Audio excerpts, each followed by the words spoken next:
Hey everybody, we are back again and again and again, but this time we're here to make some landscape, all right, or really some property lines and a topography. So it actually makes it look like our house is sitting on a lot. So what we're going to do for that is we need to draw some property lines to get started. So what we want to do is go to our site plan, and you can get to that, of course, by floor plans site over in our browser there. And you can see we got our elevations, and these symbols look a little bit bigger because we are on a little different scale. The site plan is a bigger scale, or smaller depending on how your viewpoint, I guess, is. It's so you can see more things, right? Not as detailed per se, but you have a bigger view of everything going on. And I think I'll switch that to a fine detail just in case there's something that shows up. And right away I noticed I got some labels from my basement showing up. But anyway, moving on. We need to move to the Massing and Site tab. And we're going to go to Property Lines. And we're going to create by sketching. And I'm going to switch it to Rectangle Draw Mode right away, because I know I need a lot or a set of property lines that are 125 by 150. And I just get these close. It doesn't have to be perfect. There we go. And I was looking at those numbers briefly as the temporary dimensions were being shown. But the reality is just get something down, and then we'll go grab the dimension tool, and we're going to put dimensions on here just like we would for walls. Okay, escape a couple times. I'm going to highlight what I want to move. I'll make that 150 wide, 150 feet, and I'll click on the bottom one and make that the 125 feet. Click off. Now I'm also going to lock both of these dimensions, because that way I can grab this purple box and drag it around a little bit if I want to.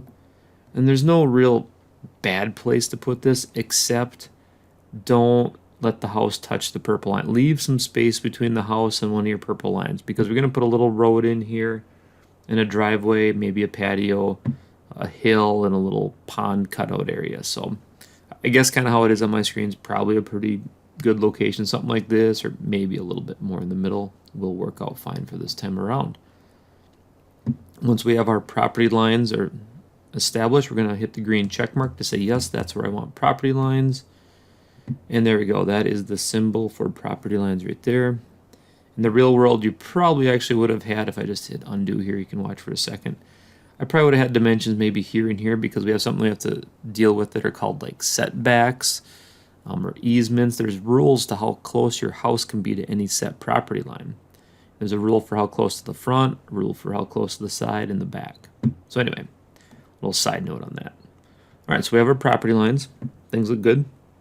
We are now ready to create a topo surface. So once again, Massing and Site, topo surface, which is just topography. We're going to set our elevation to -3 space 6, -3.5 feet. And how this works is it's ready to add points. So we just need to click at each corner of our property lines. And there we go. Now it doesn't look like there's much there, but what this is one big flat piece of ground. If we did want an elevation like a hill or anything like that, we would change our elevation. Sorry, this is the input for those dots. So if I would do this, and this is just a watch thing, let's just say 0, and I click a little bit higher. What I'm doing is this is a low point, this is a higher point, right? -3.5 was lower than 0. So it's a little bit of a hill coming up, and these dots represent contour lines. If you've ever seen a contour map before. But let me undo that. You guys should have just been waiting right here. We have 4 dots at -3 6, -3 space 6, and in the end, all we really have to do is hit check mark. Doesn't look like much at the moment. Go back to 3D, and voila, you have a big flat piece of dirt for your house. Congratulations.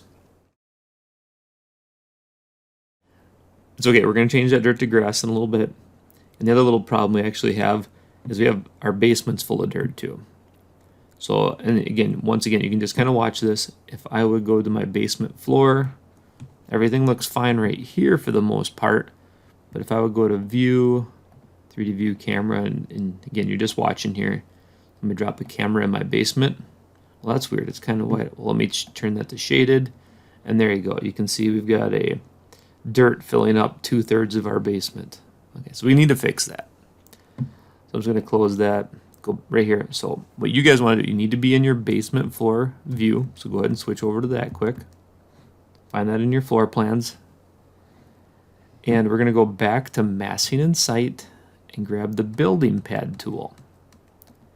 Now the building pad tool is kind of like a floor, but it works with topography and it tells it kind of where to go down and under and stay away from buildings essentially.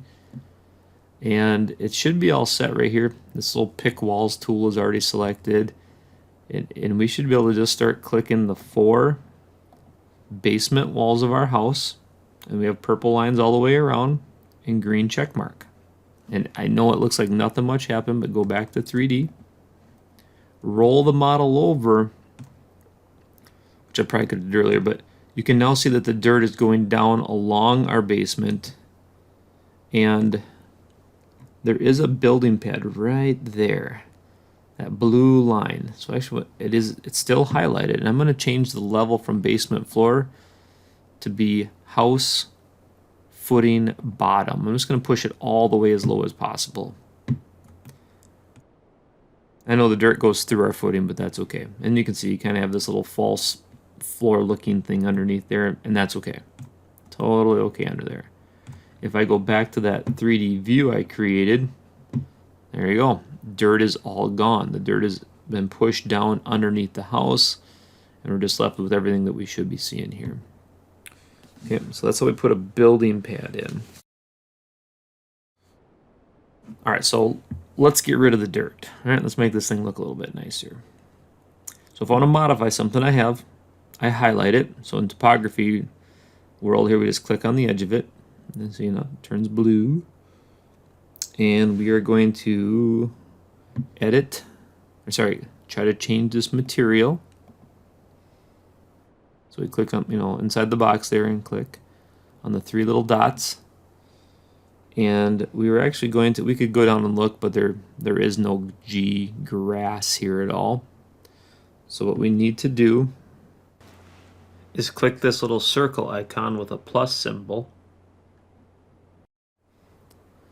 It's going to create or duplicate material, but we're going to create a new, so click once and then click on create new material.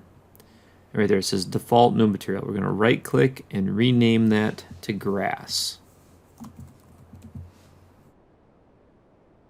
And I hit enter.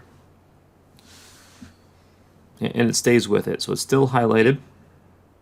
While it is still highlighted, we're going to click on this, not really sure what kind of icon, but it's for the library essentially. We're going to click on this little stacked icon here. I'm going to move this back over a little bit so that way I can grab the corner and make this way bigger. I'm going to grab right in the middle of these 2 columns and slide that over a little bit. I'm also going to hit the 3 dots over here and change my thumbnails to the 256s as big as possible. I just like to see the previews. So what this all is these are the materials that are preset in our file. And if we don't have something that we like there, we create a new material, we go into the library or asset browser, sorry, that's what this is called, but then it says appearance library.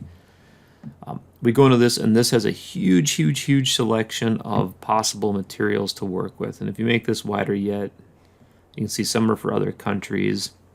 I don't really jump folder to folder per se, but if you type something in up top here for what you're looking for, let's say tile,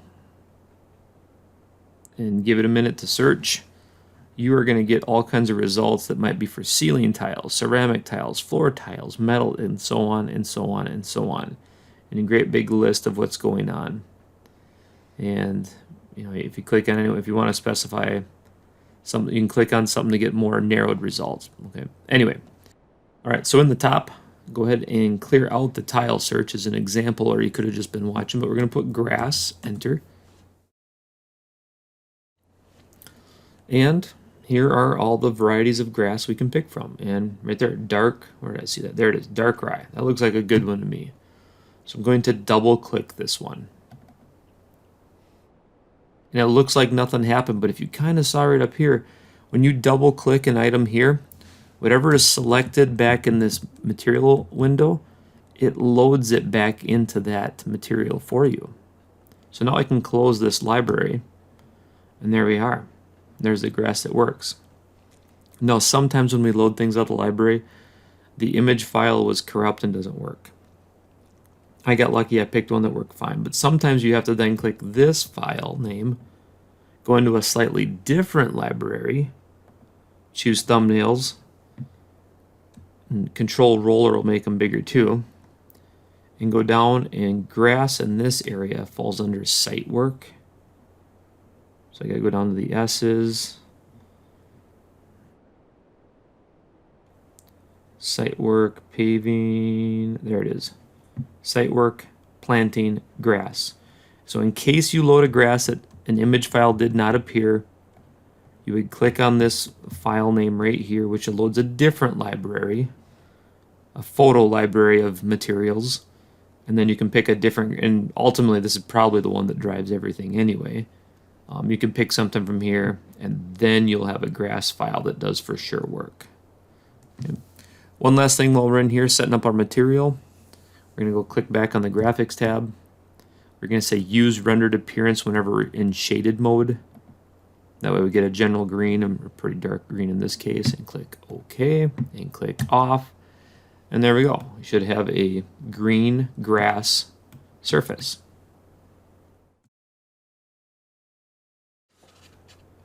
And that, I believe, does actually wrap up this video.